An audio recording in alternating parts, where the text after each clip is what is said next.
After taking office in 2001, President George W. Bush did not seek an arms control accord or broader accommodation with North Korea.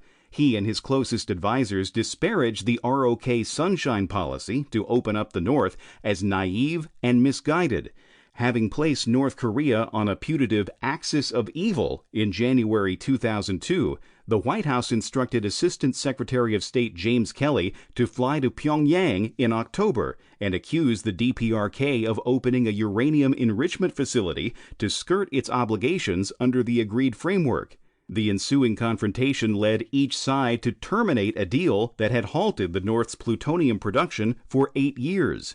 Losing this constraint and permitting, perhaps provoking, North Korea to build its own nuclear arsenal marked a major failure of U.S. policy. The DPRK not a priority. Newly elected President George W. Bush and his closest advisors declared that the 1994 agreed framework was flawed.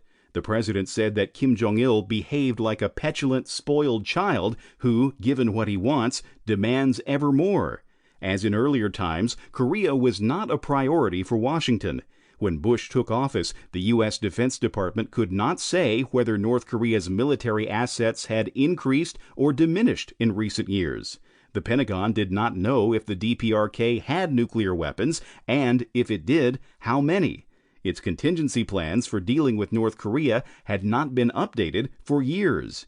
As Defense Secretary Donald Rumsfeld saw it, the United States had no options except rhetoric and 75 sledgehammers to beat that gnat into the ground.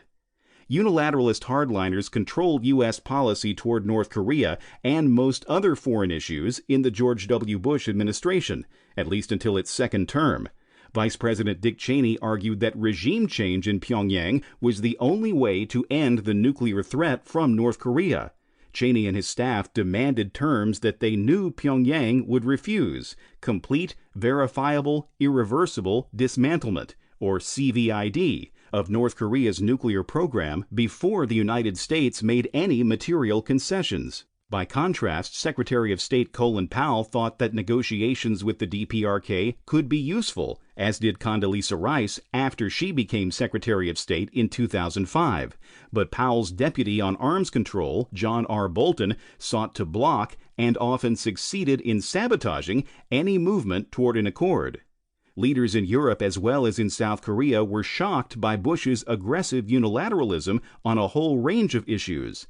The president seemed almost intent on losing friends and inspiring adversaries.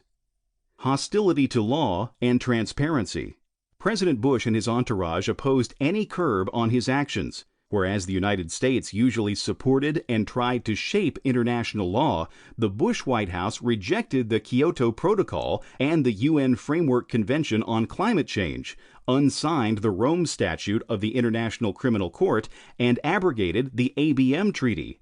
It contrived legal doctrines to justify torture of alleged enemy combatants and eavesdropping on U.S. citizens. The North Korean regime also resisted any external restraint. Like Soviet Russia in the 1920s, the DPRK felt encircled by hostile powers. For Pyongyang, the United States and the United Nations were one, North Korea's foe in 1950 to 1953 and ever since across the DMZ. The DPRK did not trust even Moscow and Beijing. It suspected the Korean Peninsula Energy Development Organization, or KATO, to be a Trojan horse meant to deceive North Korea.